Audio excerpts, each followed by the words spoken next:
मिरज इथं महात्मा गांधी चौक पोलिसांकडून कर्नाटकच्या 2 मोटरसायकल चोरट्यांना अटक. 40,000 किमतीची यामाहा स्पोर्ट्स मोटरसायकल जप्त.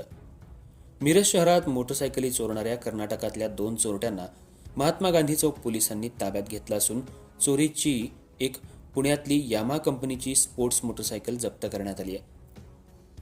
पोलिसांनी ताब्यात घेतलेल्या आरोपींची नावं संजू यमनाप्पा मादर वय 23 राहणार कोलार जिल्हा विजापूर आणि चंद्रशेखर उर्फ चेतन मल्लाप्पा मुंदिनमनी वय 23 राहणार नागरदिन्नी तालुका कोलार जिल्हा विजापूर अशी आहेत. या दोघा आरोपींकडून एका चोरीच्या गुन्ह्यातल्या यामाहा कंपनीची R15 स्पोर्ट्स मोटरसायकल जप्त करण्यात आली आहे. 40,000 रुपये किमतीची ही मोटरसायकल मिरज इथून 23 फेब्रुवारी 2025 रोजी निप्पाणीकर कॉलनी कोहिनूर रेसिडेन्सी अपार्टमेंटमधल्या पार्किंगमधून चोरीला गेली होती. महात्मा गांधी चौक पोलीस ठाण्यात मोटरसायकल चोरीचा गुन्हा नोंद केला होता.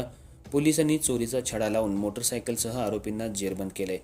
याबाबत पुढील तपास सहाय्यक पोलीस निरीक्षक सतीश शिंदे यांच्या मार्गदर्शनाखाली police head constable Shankar Gaikwad करत आहेत.